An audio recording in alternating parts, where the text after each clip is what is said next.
यहाँ पर 11% से उठा रहा है, कितने साल के लिए? 2 ईयर के लिए। ये 2 ईयर के लिए यहाँ पर इज 2 ईयर। तो ऐसे मिला के टोटल तो 12 ईयर हो जाएंगे। तो 12 ईयर का रेट ऑफ इंटरेस्ट हमारे सामने दिया रखा है। तो हमें पूछा गया how much money did he borrow. तो क्या सभी में पैसा सेम बोरो कर रहे हैं, डिफरेंट डिफरेंट कर रहे हैं? सालों ना साल रेट ऑफ इंटरेस्ट क्या होता रहता है ना, बदलता रहता है। तो जो पहले 5000 उठाए थे वो टोटल लास्ट ईयर तक थे, लास्ट यानी आखिरी तक थे, यानी नंबर ऑफ ईयर कितने? 6 ईयर, है कि नहीं? अगर एग्जाम में सॉल्व करना है तो ऐसे कर सकते थे, 5000 इंटू 6 30,000 और 3000 इंटू 3 कितना? 9000। ठीक है, तो क्या हो जाएगा? 39,000। ठीक है, और इंटू बस उतना लिख दो, आंसर आ जाता है। समझ में आया? जब भी फ्रैक्शन नंबर दिया जाता है तो उसको रीड करने का तरीका होता है टोटल में से कितना। ठीक है, जैसे आप जब एग्जाम में जाते हो तो आपको यही दिखा जाएगा ना, टोटल कितने मार्क्स की एग्जाम थी, आपको मिले कितने, इसे दिखाते हैं हम लोग। चलता क्या है कि जब आप उसको उतना बनाते हो तो कितने कमा रहे हो ये इंपॉर्टेंट है। उतना तो मेरे घर में पहले ही था, मैं कहूँगा मेरे पास 1 रुपए पहले ही था, वो ट्रिपल हुआ तो मैंने 2 रुपए कमाए, वो 19 हुआ तो मैंने 18 रुपए कमाए, है कि नहीं बात? तो 18 इंटू 2 कितना होता है? 36। तो 36% की वजह से 170 आया था। तो अब हम लोग एग्जाम में कैसे लिखेंगे? हम लोग ऐसे निकालेंगे कि यार 36% की वजह से अगर 170 रुपए बनते हैं तो उसका पैसा तो पूरा होगा। पूरा का मतलब कितना? 100%। तो 100% की वैल्यू कितनी आती है ये निकालते हैं, यानी x मिल जाता, और जो भी x होता वो 6000 से ज्यादा होता, बस वो आंसर को टिक करते हैं। हम लोगों ने देखा कि यार प्रिंसिपल नाम का कंसेप्ट आता है। तो प्रिंसिपल का मतलब कुछ पैसे किसी से उधार लेना या किसी को पैसे उधार देना। आप दो प्रकार से मान सकते हो। बैंक से आप लोन ले सकते हो तो दैट इज आल्सो प्रिंसिपल, या बैंक में आप पैसा डिपॉजिट कर सकते हो, that also principal. But principal को अलग अलग नाम से भी जानते हैं। Principal is also called as the sum. ठीक है, और प्रिंसिपल को प्रेजेंट किस लेटर से किया था? पी नाम के लेटर से। ठीक है, अब बैंक हमें पैसा क्यों देती है? तो रीजन जाहिर है कि बैंक आपसे एक्स्ट्रा इनकम कमाना चाहती है, और वो एक्स्ट्रा इनकम जो बैंक कमाती है वो किसके ऊपर डिपेंड करता है? वो डिपेंड करता है रेट ऑफ इंटरेस्ट के ऊपर।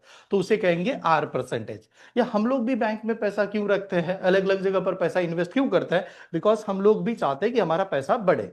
तो that is the rate of interest, और रेट ऑफ इंटरेस्ट हमेशा किस में आएगा? परसेंटेज में आएगा। R% से उसको प्रेजेंट कर दिया था।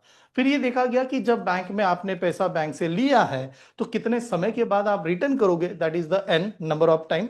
और टाइम की वैल्यू हमेशा नंबर ऑफ किस में आनी चाहिए? ईयर में ही आनी चाहिए। ठीक है, ये पहली कंडीशन। उसके बाद में जब सिंपल इंटरेस्ट निकाला जाता है तो सिंपल इंटरेस्ट जो आएगा उसका फॉर्मूला था, what is the formula simple interest का? P into R into N divide by 100।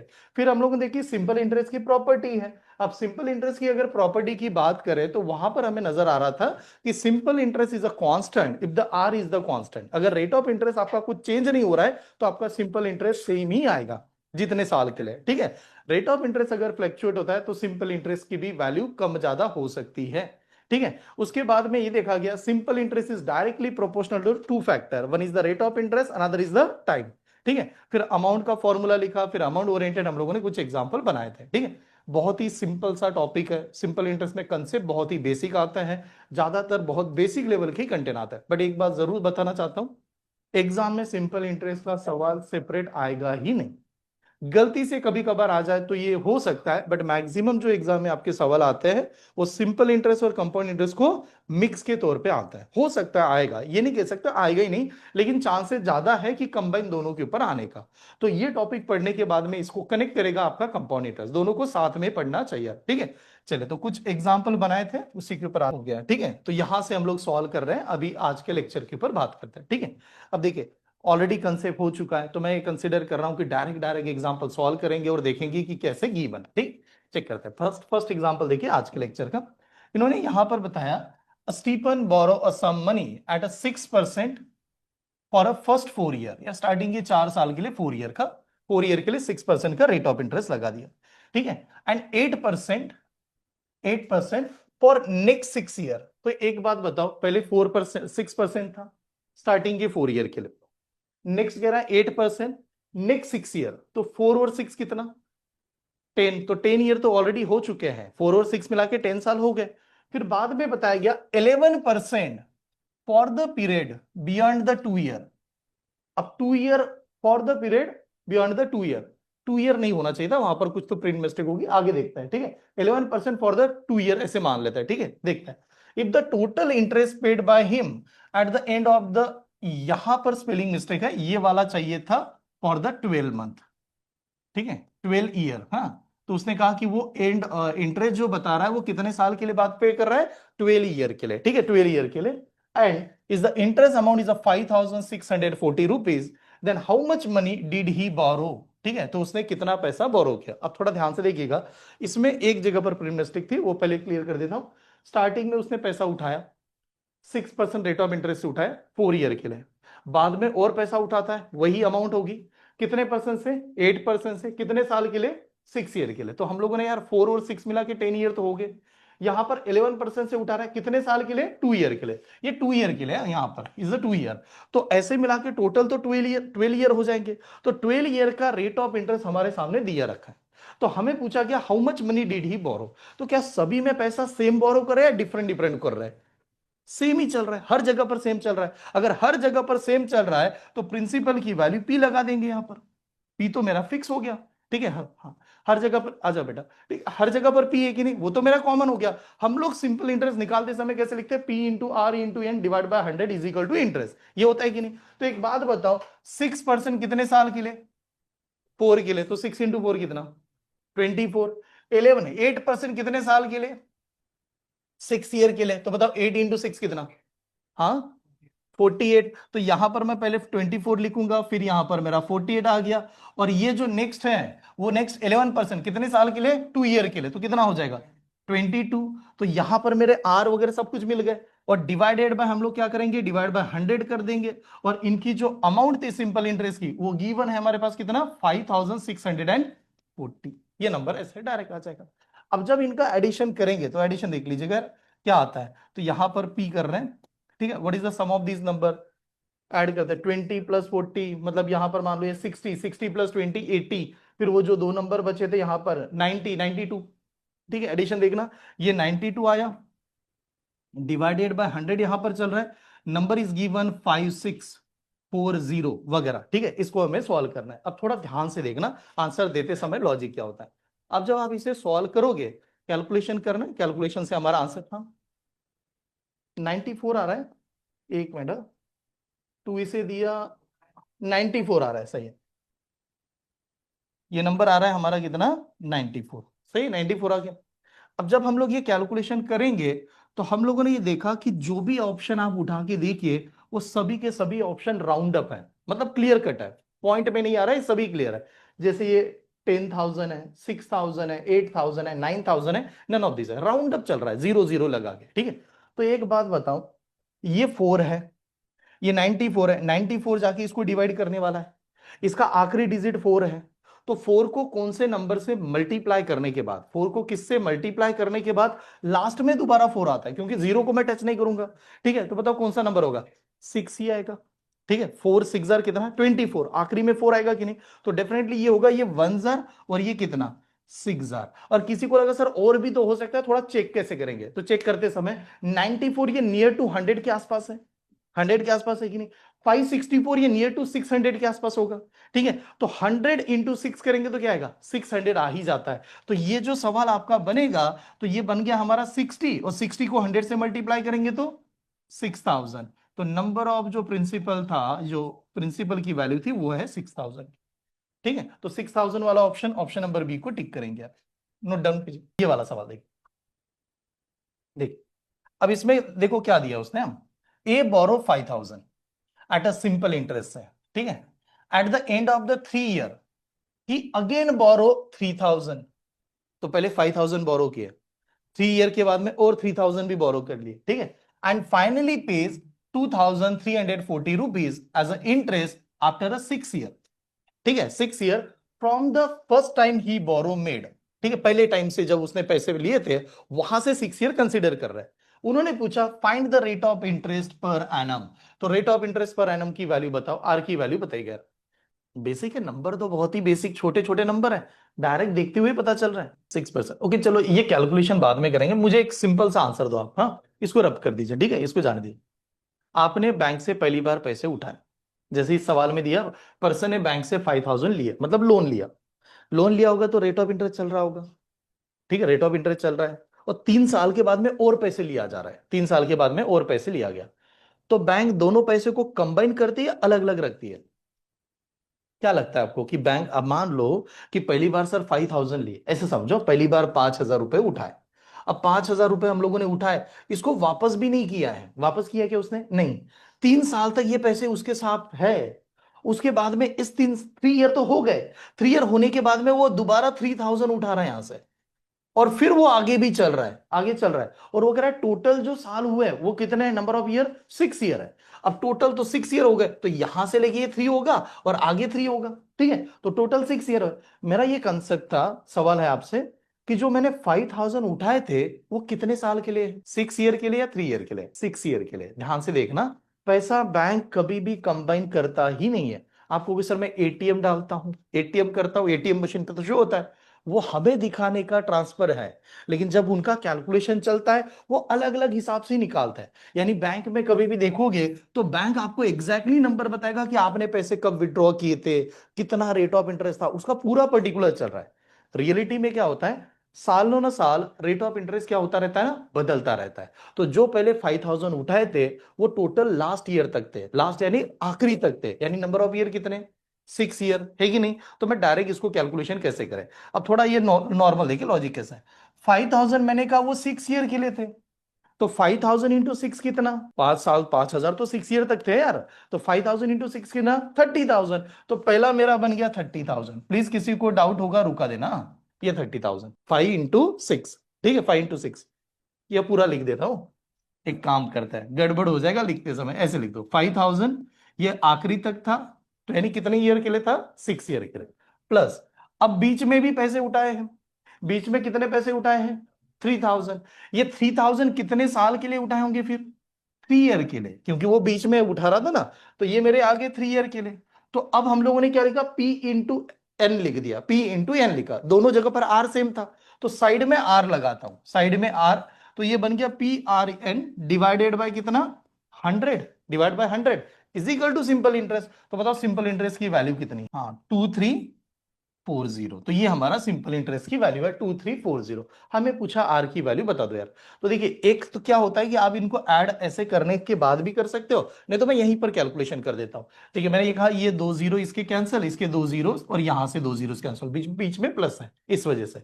बताओ 15 इंटू 6 कितना, नहीं 15 इंटू 6 90 कैसे होगा बेटा, 300, ये हुआ 300, और 30 इंटू 3 कितना, 90।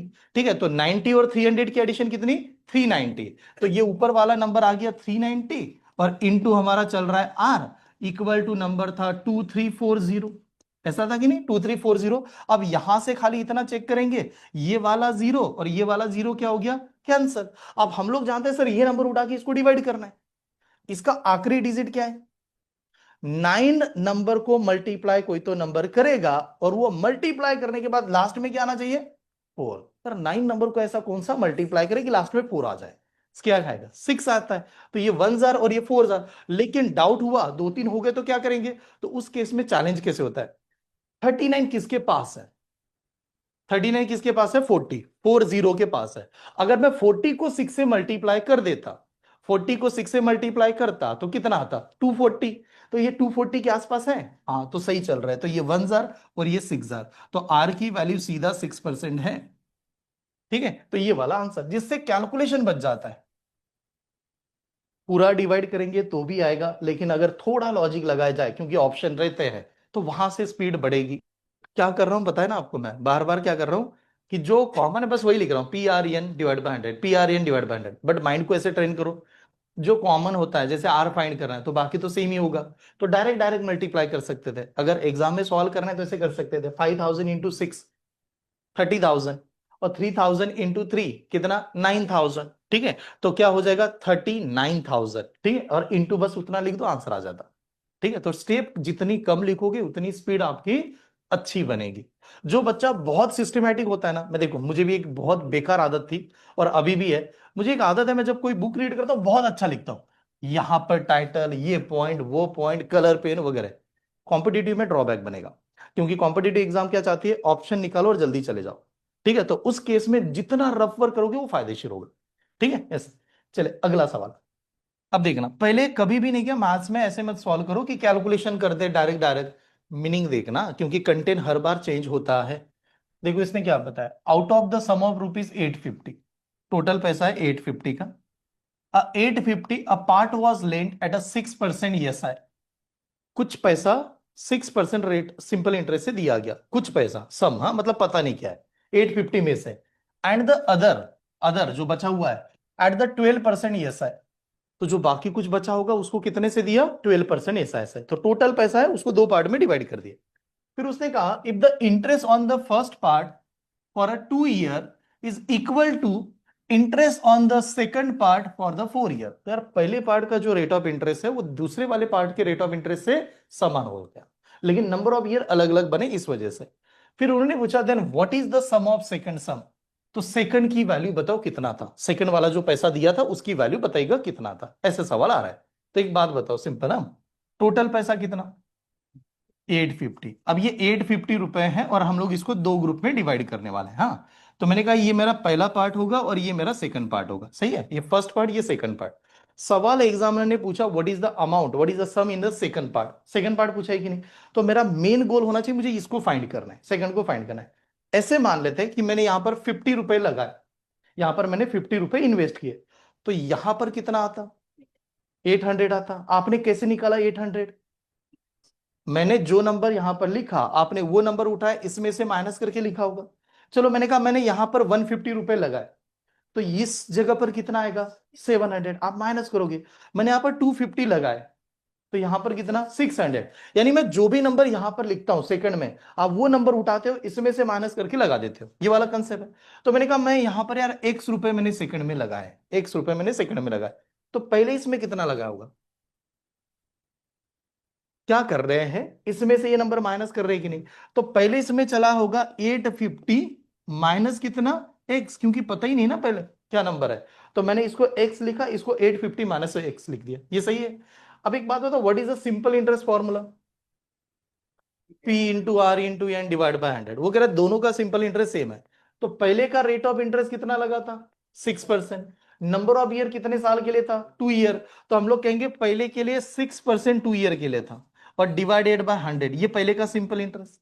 दूसरे का जो था, दूसरे का रेट ऑफ इंटरेस्ट था 12% और नंबर ऑफ ईयर कितना था 4 year, तो ये बन गया इसका सिंपल इंटरेस्ट। लेकिन एग्जामिनर ने कहा दोनों का सिंपल इंटरेस्ट क्या है सेम है, तो मैं यहां पर इक्वल लिख सकता हूं, फिर तो इक्वल लिख सकते थे। अगर इक्वल लिखेंगे तो क्या होगा, ये वाला 100 और ये वाला 100 क्या हो गया, कैंसिल हुआ फिर तो। और ये 6 इंटू 2 12 होता है, तो ये वाला 12 और ये वाला 12 क्या हो जाएगा, कैंसिल हो जाएगा। तो यहां पर तो 850 माइनस एक्स बचा, तो इसी वाले कंटेंट को ऐसा लिख सकते हैं कि 850 माइनस एक्स बरोबर कितना 4x, 850 माइनस एक्स बरोबर 4x हो गया।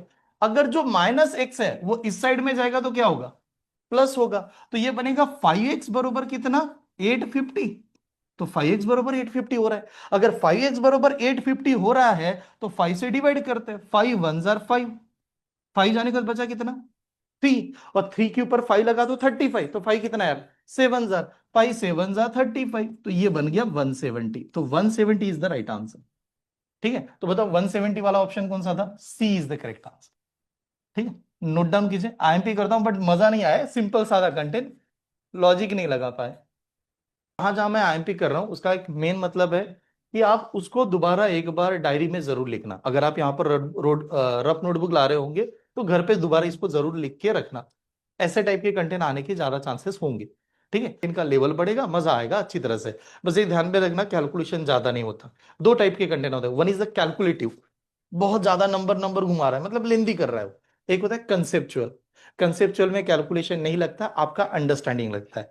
ठीक है, तो ये जो सवाल है इसमें कंसेप्चुअल है, कैलकुलेशन बहुत सिंपल है, कम है, बस अंडरस्टैंडिंग है। स्टार्ट कर रहा हूं, देखना चेक करते कितने लोग सोच सकते हैं। स्टार्ट, पहले क्या समझते हैं पहले ऐसे देखते हैं, उन्होंने बताना क्या है ये पहले देख लो, फिर हम लोग कैलकुलेशन पे आते हैं।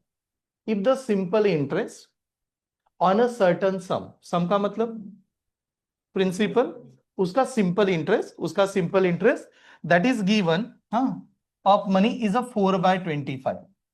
ठीक है, simple interest on a certain sum, हाँ, is a 4/25 of the sum, of the sum यानी क्या, प्रिंसिपल का ही 4/25 होगा। ठीक है, ऐसे सिंपल इंटरेस्ट की बात की है। And the rate of interest is equal to number of year. तो यार रेट ऑफ इंटरेस्ट और नंबर ऑफ ईयर सेम है, ठीक है, दोनों की वैल्यू सेम है। Then what is the rate of interest per annum, तो rate of interest per annum ये बताओगा, ठीक है, ऐसे पूछा गया। अभी थोड़ा लॉजिक देखिए, सिंपल इंटरेस्ट जो मिलता है वो किसके ऊपर मिलता है? सिंपल इंटरेस्ट जो हम लोग निकालते हैं वो अमाउंट के ऊपर निकालते हैं या प्रिंसिपल के ऊपर? प्रिंसिपल के ऊपर निकालता है, ठीक है, ये समझ में आया। प्रिंसिपल के ऊपर निकालते हैं मतलब प्रिंसिपल नीचे होगा, उसके ऊपर जो मिला वैसे मानते हैं। मान लो आप लोगों ने एग्जाम दी, आप लोगों ने एग्जाम दी, ऐसे समझते हैं हमारी एग्जाम हुई। मैंने कहा हमारे एग्जाम का टोटल मार्क्स का पेपर था 100, तो मैं आपको परसेंटेज पूछूंगा कितना मिला। कोई बच्चा अगर 80% मिला, तो किस में से मिला? 100 में से मिला। नीचे तो 100 लिखा होता है ना, ऊपर आपको मिलते हैं मार्क्स, ठीक है। तो आप मुझे एक बात बताओ, इसको रीड करो, ये नंबर क्या दिखाता है? आप ये क्या दिखा रहा है? टोटल 25 है, मिला कितना है? 4। तो ये मेरा प्रिंसिपल होगा, ये मेरा सिंपल इंटरेस्ट होगा। ये मेरा प्रिंसिपल, ये मेरा सिंपल इंटरेस्ट। उसने बताया number of rate of interest और नंबर ऑफ ईयर सेम है, तो अब मैं ये कह सकता हूं number of rate of interest और ये नंबर ऑफ ईयर सेम है, तो एन इक्वल टू क्या है? आर है। अगर एन इक्वल टू आर है तो दोनों की वैल्यू मान लेते, कुछ एक्स होगा, फिर कुछ ना कुछ तो कंसीडर करते, तो एक्स होगा। तो जाहिर सी बात है एक्स फाइंड करना है। अगर एक्स फाइंड करना है तो सिंपल इंटरेस्ट की वैल्यू अभी हम लोगों ने देखा, हमारा सिंपल इंटरेस्ट 4 होता है। कब 4 होता है? जब प्रिंसिपल कितना होगा? 25 होगा। और रेट ऑफ इंटरेस्ट एक्स है, एन इज ऑल्सो एक्स है, और डिवाइडेड बाय कितना? 100। बन गया सवाल, ठीक है। तो एक बात बताओ, अगर 25 से डिवाइड करते तो ये 1 जार, ये कितना? 4 जार, और 4 इंटू 4 कितना? 16। तो 16 बरोबर एक्स स्क्वायर होगा। तो एक्स की वैल्यू कितनी हो गई? 4 हो गई। तो 4 is the right answer, correct आया था, ठीक है। तो फर्स्ट ये वाले स्टूडेंट सही है। समझ में आया? जब भी फ्रैक्शन नंबर दिया जाता है तो उसको रीड करने का तरीका होता है टोटल में से कितना, ठीक है। जैसे आप जब एग्जाम में जाते हो तो आपको यही दिखा जाएगा ना, टोटल कितने मार्क्स की एग्जाम थी, आपको मिले कितने, ऐसे दिखाते हैं हम लोग। देखिए मैंने कल स्टार्टिंग जब मैंने सिंपल इंटरेस्ट पढ़ाया तो मैंने 2-3 एग्जाम्पल लिखा के दिए। स्टार्टिंग के लेक्चर में देखो मैंने लिखा के दिया था आपको, ठीक है। तो ये सवाल कैसे आया इसके ऊपर पहले समझना है। असम, सम का मतलब principal. A sum become a triple, triple हो गया यार सम। अब सिंपल इंटरेस्ट यानी मतलब क्या, सम पैसा, पैसा ट्रिपल हो गया। तो एक बात बताओ, प्रिंसिपल अगर कन्वर्ट होता है, बढ़ता है, तो क्या बनता है? अमाउंट बनता है, ठीक है। पैसा अगर बढ़ता है तो अमाउंट बनता है। तो कह रहा है sum become a triple in a 6 year, 6 year में ट्रिपल हो गया एट अ यस ऐसे। Then the same sum will become a 19 times in a how many year, तो 19 टाइम्स होने के लिए उसको कितना साल लगेगा? तो एक बात समझे यहां पर कैसे सॉल्व करेंगे। मान लो हम लोगों ने कल देखा था ऐसे कि मेरे पास 1 रुपए है, 1 रुपए की वैल्यू ट्रिपल हो जाती है, तो बताओ कितने रुपए हो जाएंगे? 3 रुपए हो जाएंगे। एक की वैल्यू 3 हो गई। नंबर ऑफ ईयर कितना लगा? 6 ईयर लगा। अब 6 ईयर में हम लोगों ने कहा कि 1 रुपए की वैल्यू 3 हो गई, तो हम लोगों ने अर्निंग किया होगा, एक्स्ट्रा पैसे कमाए। कितने रुपए कमाए? 2 रुपए कमाए। तो मैंने कहा यार यहाँ पर 2 रुपए कमाए, इस वजह से हुआ ये, ठीक है। चलो दूसरी बात, वही पैसा है 1 रुपए, उसको कितना बनाना चाहता है? 19 टाइम्स। मतलब मैंने कहा अमाउंट की वैल्यू हमें 19 बनानी है। अब अमाउंट की वैल्यू 19 बनानी तो कितना साल लगेगा पता नहीं, तो मैंने एक्स लगा दिया। तो एक बात बताओ, 1 की वैल्यू 19 जब बनेगी तो कितने से बढ़ेगी? 18 से। तो यहां पर लिखेंगे 18। अब थोड़ा ध्यान से रखना, ये सवाल बार बार एग्जाम में आता है। हमें एग्जाम में इतना नहीं सॉल्व करना है, ये तो मैं समझाने के लिए बता रहा हूं। चलता क्या है कि जब आप उसको उतना बनाते हो तो कितने कमा रहे हो ये इंपॉर्टेंट है। उतना तो मेरे घर में पहले ही था, मैं कहूंगा मेरे पास 1 रुपए पहले ही था।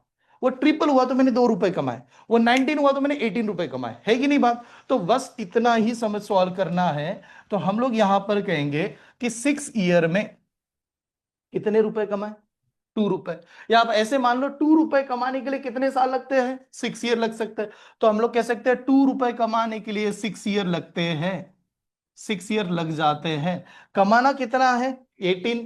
तो 18 कमाने के लिए कितने साल लगेंगे, यानी एक्स, इसकी वैल्यू चाहिए। और जब इसको सॉल्व करेंगे आमने सामने डिवीजन, ऊपर नीचे division, and cross is the multiplication, ऐसे चले जाओ। तो अब सॉल्व करते समय यार देखिए, 2 1 जार 2 कितना?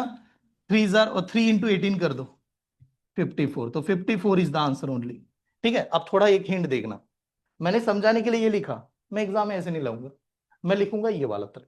खाली इतना इतना लिखना चाहिए। ये जब आपका बन गया तो आप बहुत स्पीड फास्ट बना रहे हो। तो 54 इज द आंसर। तो 54 वाला कौन सा? सी इज द आंसर, ठीक है। नोट डाउन कीजिए। A sum of money become invested at S I, simple interest. हाँ, triple itself in a 6 year. तो एक बात बताओ, ट्रिपल हुआ, हमारे पास 1 होगा, 1 के 3 हो गए, कितने कमाया? 2 कमाए। तो हम लोग वही कहेंगे यार, 2 रुपीज हम लोगों ने अर्न किया और नंबर ऑफ ईयर कितने लग गए? 6 ईयर लगे। यहां पर पहले ऐसे लिख देते हैं, ठीक है। फिर वो कह रहा है at the same rate of interest it will be 9 times. 9 times हो गया इन हाउ मेनी ईयर? तो यार 1 रुपए तो मेरे पास पहले से थे, 9 बनाने के लिए कितना कमाना पड़ेगा? 8 रुपए। तो हम लोग कहेंगे 8 रुपए कमाने के लिए कितने साल लगेंगे? तो बन गया आपका सवाल, ठीक है। तो बाकी आप लोग जानते हो, आमने सामने डिवीजन, अप डाउन डिवीजन में ऐसे डिवाइड कर देते हो। 1 जार ये कितना? 4 जार, और 4 × 6 कर दो 24। तो 24 इज ओनली आंसर, ठीक है। तो 24 वाला ऑप्शन नंबर ए वाले स्टूडेंट करेक्ट थे, ठीक है। दोबारा और एक सवाल ना, सेम, हाँ आप गलती मत करना, आप थोड़ा ध्यान से देखिए। हाँ, छोटा सा एग्जांपल है, बस ये बताओ कि first time is given if the principal become a 6 fold. 6 fold का मतलब उतना बन गया, 6 फोल्ड बना 10 ईयर में। एक बात बताओ, 1 रुपए की वैल्यू 6 बनी, कितना अर्निंग किया? 5। हाँ, तो 5 अर्निंग किया, तो 5 अर्निंग करने के लिए 10 ईयर लगते हैं, ऐसे हुआ फिर तो ये, ठीक है। उसके बाद में then find the how many year it will become a 12 fold. तो 12 फोल्ड बनाने के लिए कितना साल लगेगा? तो यार 12 फोल्ड बनाने तो 11 रुपए कमाने पड़ेंगे, तो 11 कमाने के लिए कितना साल लगेगा? ऐसा सवाल हुआ। फिर यहां से आ गए, आमने सामने डिवीजन होता है, 5 1 जार, 5 कितना?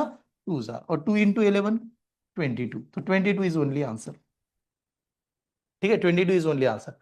Reena borrow a sum of rupees 6,000 rupees, हाँ, फ्रॉम रवीना। अब रवीना से रीना ने पैसे उठाए 6,000, ये मानो, ठीक है, at the rate of 14% for a 2 year. 2 साल के लिए 14% से उसने पैसे उठा लिए। अब लेकिन she then added to the sum more money to that and borrow the sum and lend to the Samira। अब रीना का ये कहना है कि मैंने रवीना से 6,000 लिए। अब वो 6,000 जो लिए, वो लिए थे उसने 14% 2 साल के लिए, उसमें अपने पास का पैसा भी ऐड कर दिया। अब पैसा तो जो भी ऐड किया होगा, ऐड करने के बाद में सामने उसने पैसे किसको दे दिया? समीरा को दिया। अब समीरा को पैसे देते समय क्या करे? At the rate of 18%। तो रेट ऑफ इंटरेस्ट पहले बढ़ा दिया, रेट ऑफ इंटरेस्ट पहले पक्का बढ़ा 18% से, 18% बढ़ा for the same time. Same time यानी कितना साल के लिए? 2 ही साल के लिए यार, 2 साल के लिए कह रहे सेम टाइम के लिए, ठीक है। अब उन्होंने पूछा Reena gain is a 650 rupees in the whole transaction. तो रीना को इसमें फायदा हुआ, 650 रुपए का फायदा हो गया इस ट्रांजेक्शन की वजह से। Then what did sum did he lend to the Sameera. तो समीरा को कितना पैसा दिया गया है इसके बारे में बताएगा। अब मैं एकदम सिंपल करता हूं इसको, कैलकुलेशन करना ना पड़े और आंसर सही आए। एक बात बताओ, समीरा को जो पैसा दिया होगा वो 6,000 से ज्यादा होगा या कम होगा, या 6,000 होगा? ज्यादा होगा। क्यों ज्यादा होगा? क्योंकि 6,000 तो लिए थे, उसमें घर के पैसे ऐड करके समीरा को दिया, है कि नहीं? तो पहला आंसर तो क्लियर है, 6,000 से ज्यादा होना चाहिए, ठीक है। अब दूसरा मुझे एक सवाल का आंसर दो कि जो रीना है उसको इतना पैसा ज्यादा मिला, 650, क्यों मिला? सिंपल है कि ये मिला ना उसको ज्यादा, क्यों मिला? रेट ऑफ इंटरेस्ट की वजह से मिला। अब रेट ऑफ इंटरेस्ट की वजह से मिला तो स्टार्टिंग में उसने भी पैसे दिए होंगे किसी को, ठीक है, वहां पर रवीना को तो दिए थे। रवीना को जो देना था पैसा वो 14% से कितने साल के लिए देने थे? 2 ईयर के लिए। तो 14% इंटू 2 कर दे तो कितना आता? 28% उसको इंटरेस्ट देना था, 28% उसको इंटरेस्ट देना था। ये स्टेप समझ में? 28% खाली रीना को रवीना को पैसे देने थे इंटरेस्ट के ऊपर। लेकिन यहां पर देखना कि उन्होंने 18% चार्ज किया किसको? समीरा को। तो 18 इंटू 2 कर दो यार, 18 इंटू 2 करो कितना आता है? 36। तो उसे 36% से पैसे मिलने वाले थे, ठीक है, 36 से मिलने वाले थे। तो मुझे एक बात बताओ, 36 से पैसे मिलने वाले थे, तो यहां पर ही तो हमें पता चल रहा है कि उसका गेन कितना मिल रहा है। तो बताओ व्हाट इज द डिफरेंस? 8%। तो 8% का गेन मिलना चाहिए। अब सवाल हुआ जो 8% का गेन मिलना चाहिए वो किस अमाउंट पे मिलना चाहिए? 6,000 के ऊपर ही मिलना चाहिए, क्योंकि 6,000 के ऊपर ही तो कमा रही है, ठीक है। और जो उसका अपना पैसा था वो तो पूरा था, पूरा का मतलब कितना? 100%, दैट इज 100% पैसा था। तो इसको मैं टच नहीं करूंगा, इसको तो मैं अलग ही रख रहा हूं, ठीक है। और ऐसे मिला के उन्हें जो पैसे मिलने वाले थे, एक्स्ट्रा जो पैसा मिलने वाला था वो कितना था? 650 रुपए उसने ऐसे कमाए। समझो हाँ कैसे? 8% इससे कमाए, अपना खुद का पैसा भी लगाया और ऐसे बना के उसको इतने पैसे मिलने वाले, ठीक है। ये स्टेप आ गई। तो एक बात बताओ, इसका 8% मुझे निकालना है। इसका 8% निकालने का मतलब हुआ 8 डिवाइड बाय कितना? 100। परसेंटेज तो ऐसे लिखते ना, 8 डिवाइड बाय 100, ये दो जीरोस और यहां से दो जीरोस कैंसिल करता हूं फिर। तो एक बात बताओ, 8 इंटू 6 कितना, 48। तो 48 यानी 480 रुपए फिर। तो 480 तो यहां से मिला, और 480 अगर इसमें से माइनस कर देता हूं तो कितना नंबर आएगा, माइनस करना पड़ेगा ना इधर जाने के बाद में। 480 अगर इसमें से माइनस कर देता हूं कितना नंबर आएगा, 170। तो 170 रुपए उसको यहां से बाकी है। अब जो वन देखो, यहां से हम लोगों ने क्या किया, ये नंबर 480 आया है कि नहीं, 480 इसमें से माइनस कर दिया, माइनस किया, तो नंबर कितना बचा, 170। अब जो 170 ज्यादा मिल रहा है सर, ये 170 क्यों मिला, और उसके खुद के पैसे से, उसके खुद के पैसे से। खुद का जब पैसा उसने दिया था, कितने परसेंट रेट ऑफ इंटरेस्ट से दिया था, नहीं 18 नहीं है, थोड़ा दोबारा देखो। हाँ 18% दिया था, लेकिन कितने साल के लिए दिया था, 2 ईयर के लिए। तो 18 इंटू टू कितना, 36%। तो वो जो 36% है उसकी वैल्यू है 170, 36% है उसकी वैल्यू है 170। देखो हम लोग कैसे सॉल्व करेंगे, मैं खाली इतना निकालना चाहता हूं, अगर ये अमाउंट अगर मुझे मिल जाए तो मैं 6000 में वो नंबर क्या करूंगा, ऐड करूंगा, बस मेरा आंसर वहां से बन जाएगा। मुझे ये दिखाना है कि ये जो पैसा उसने दिया वो कितने परसेंट से दिया, 18%। बट 18% से कितने साल के लिए दिया, 2 साल के लिए दिया ना। तो 18 इंटू टू कितना होता है, 36। तो 36% की वजह से 170 आया था। तो अब हम लोग एग्जाम में कैसे लिखेंगे, हम लोग ऐसे निकालेंगे कि यार 36% की वजह से अगर 170 रुपए बनते हैं तो उसका पैसा तो पूरा होगा। पूरा का मतलब कितना, 100%। तो 100% की वैल्यू कितनी आती है ये निकालते हैं, यानी एक्स मिल जाता, और जो भी एक्स होता वो 6000 से ज्यादा होता, बस वो आंसर को टिक करते हैं। ठीक है, अब ये सॉल्व करते समय इसका तरीका देख लो आप। 4 से डिवाइड करता हूं तो ये कितना बनेगा, 9000। इसको 4 से, ये डिवाइड नहीं होगा, ये 4 से डिवाइड होगा तो ये कितना होगा, 25। 25 को इधर मल्टीप्लाई करूंगा तो x की वैल्यू देखो कैसे आएगी, ये पहले जीरो लगा देता हूं, 25 7 जार 175, 175 से क्या दे दिया 5, कैरी कितना हुआ 12। ठीक है, 25 1 जार 25, 25 और 12 कितना 37।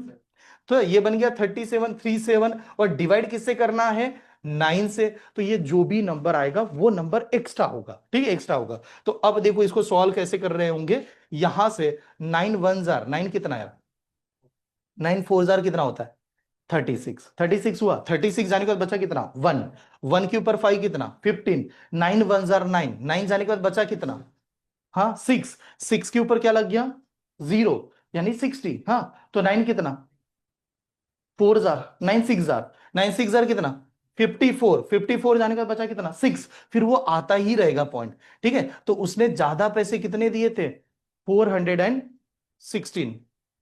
ठीक है 416, तो 416 वो नंबर आने वाला है। व्हाट इज द आंसर, नहीं नहीं एक मिनट, एडिशन सुकली, एक मिनट एक मिनट, कैल देख एक मिनट एक मिनट, एक बार चेक करना, कुछ तो गलत हुआ था, एक मिनट रुकते हैं हम, यहां पर ही कुछ तो गलत है। ये जीरो लिख दिया, सही है, 25 7 सर 175, पक्का, हाँ 175, सॉरी मैंने 12 ले ली था वहां पर। 175 से क्या देंगे 5, कितना कैरी हुआ 17 कैरी हुआ, 25 वन जार 25, और 25 और 17 की एडिशन करनी है, 25 और 17 42 होगा, सही है। अब ये 42 होगा तो 9 से यहां पर डिवाइड करने थे, अगर 9 से डिवाइड करते तो 9 1 जार 9 कितना, 9 4 जार 36, 4 जार ही होगा, तो 4 तो आने वाला है, 9 4 जार 36, चलो 4 जार 36, 36 जाने के बाद बचा कितना 6, 6 के ऊपर 5 यानी 65, 9 कितना 7 जार, 9 7 जार 63, 63 जाने के बाद बचा कितना 2, 2 के ऊपर 0 20, 9 कितना 2 जार, ठीक है 9 2 जार 18, 18 जाने के बाद बचा कितना 2, फिर वो 0.22 आता रहेगा, यानी ये नंबर ज्यादा होना चाहिए, 6000 में ये नंबर होना चाहिए। कौन सा ऑप्शन आ रहा है, सी इज द ऑप्शन, तो सी वाला ऑप्शन सही है। ठीक है, तो इसको करना मोस्ट इंपॉर्टेंट, इसको ये ऐसे देखना, इसमें दो चीजें थी, पॉइंट में कैलकुलेशन था और नंबर भी था। एक बार दोबारा बता दो, ठीक है, दोबारा खाली कैलकुलेशन है, ऐसे दिखा दो। रीना ने 6000 लिए रवीना से, कितने परसेंट के लिए लिए 14, कितने साल के लिए 2 साल, तो फ्लैप कर दो सीधा, 14 इंटू टू कितना 28%, 28% उसको देना है उससे इंटरेस्ट। लेकिन रीना ने पैसे लेते समय उसमें अपने जेब से पैसे ऐड किए, और पैसे किसको दिए? समय समीरा को ना, समीरा को पैसे दे दिए। समीरा को पैसे देते समय 18% से दिए 2 साल के लिए। तो बताओ 18 इंटू 2 कितना? 36। तो 36 से ज्यादा आने वाला है। तो हम लोगों ने देखा उसको 36 ज्यादा मिलेगा, उसने लिया 28 से। इन दोनों का डिफरेंस निकाला, इन दोनों का डिफरेंस लिखा 8%। और बाद में यह भी बताया गया कि उसको फायदा कितना हुआ? 650।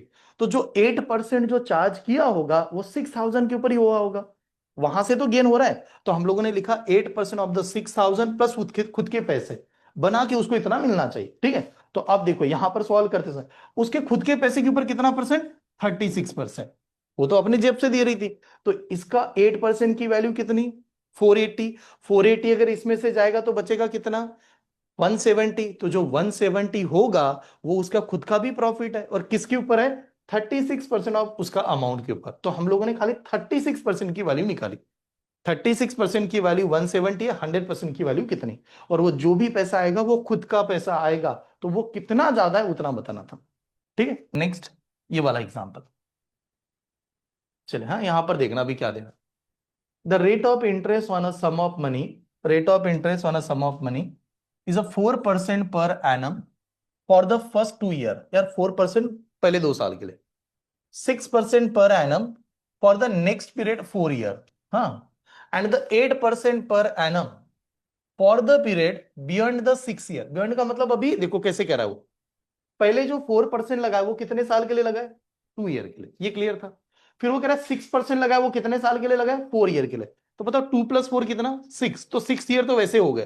फिर वो कह रहा है 8% जो लगा रहे हैं वो उसका ईयर पता नहीं है, लेकिन वो 6 ईयर के बाद वाला है, तो आप जानो कब आएगा। वो उसने ऐसे कर दिया, 8% 6 ईयर के बाद है। अब वो 6 ईयर हम लोगों ने पहले काउंट कर लिया था।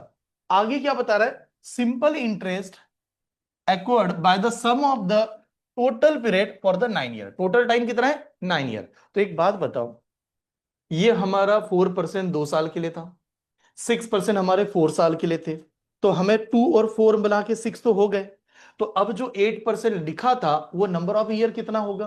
3 ईयर होगा, क्योंकि टोटल टाइम पीरियड कितना है? 9 ईयर है ऐसे। तो अब इन्होंने कहा कि the simple interest values of 1680, what is the sum? Sum का मतलब क्या? प्रिंसिपल की वैल्यू निकालो। अब वही लॉजिक लगा देते जो पहले सॉल्व कर रहे थे। पहला चीज देखना एकदम आराम से, क्या करते हैं ना, पी की वैल्यू मैं पहले फिक्स कर देता हूं। अब मैंने ये ब्रैकेट बना ली। बताओ यार 4% कितने साल के लिए था? 2। तो 4 × 2 8, पहले यहां पर 8 लिख दिया, प्लस ये 6% कितने साल के लिए थे? 4। 4 × 6 24, यहां पर लगा दो 24। अब हमें 9 ईयर के लिए टोटल पैसा देना था, 6 मेरा हो चुका है, 8 जो है वो 3 ईयर के लिए लगेगा। 8 × 3 24, तो यहां पर लिख दूंगा 24। तो ये बना हमारा PRL डिवाइडेड बाय कितना?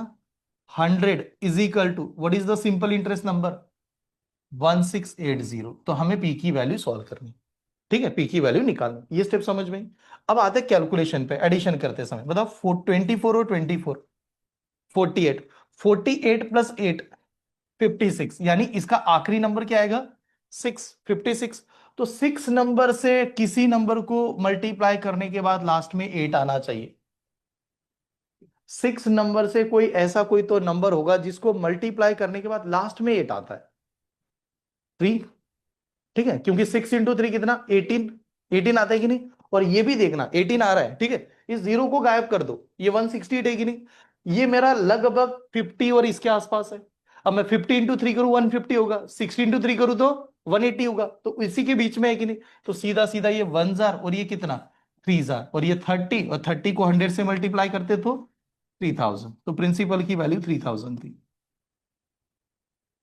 तो 3000 is the answer, option number 1 is the answer. ठीक, आप ये डायरेक्ट लिख सकते हो, ये एग्जाम में डायरेक्ट लिखना है कि ऐसे ऐसे नंबर आए तो ऐसे लिख बनाएंगे। ये कैलकुलेटिव लेंथी नहीं है, कंसेप्चुअल है, बट चाहता हूं कि कितने लोग इसे सॉल्व करें। देखें, स्टार्ट। फिर अगर मीनिंग समझ में आया तो मैं 2 मेथड से सॉल्व करता हूँ, एक थोड़ा कंसेप्चुअल और फिर एकदम ट्रिक्स। डायरेक्ट देखा और आंसर आ गया। Sahil has lent some money to Anita at a 6% per annum and Sheetal at a 8% per annum. तो साहिल ने दो लोगों को पैसे दिए, अनीता को दिया और शीतल को पैसे दिए, ठीक है। अब अलग अलग पैसे दिए होंगे, ठीक है, जाहिर सी बात। Eight the end of the year, and of the year के बाद ही गेन, हाँ he has gain overall the interest 7% पर एनम। तो यार दोनों से जब पैसे मिले तो दोनों का पैसे मिला के रेट ऑफ इंटरेस्ट कितना मिला? 7% एनुअली। हाँ, दोनों का कंबाइन उसको 7% का फायदा हुआ, गेन हो गया। तो इन्होंने पूछा what in a what ratio he has lend to the money to Anita और शीतल। तो पता है यार अनीता और शीतल को कैसे कितने पैसे दिए थे। तो पहले आते बेसिक की काम करते हैं, बेसिक वाला कैसे। तो मैंने कहा यहां पर अनीता है, यहां पर शीतल है। अभी तक हम लोग क्या कर रहे थे, पैसे को कंबाइन कर देते थे, लेकिन इस वाले सवाल में दोनों का पैसा ही अलग अलग है। तो इस वजह से डायरेक्ट कंबाइन करना पॉसिबल नहीं है। पहले इसमें या तो रेट ऑफ इंटरेस्ट सेम था या तो सभी सेम थे, ठीक है, तो वहां पर बना सकते थे। यहां पर सब कुछ चीजें बदल रही, खाली एन इज द सेम। दोनों का नंबर ऑफ ईयर कितना है? 1 ही है। तो ठीक है, ऐसे देखते हैं।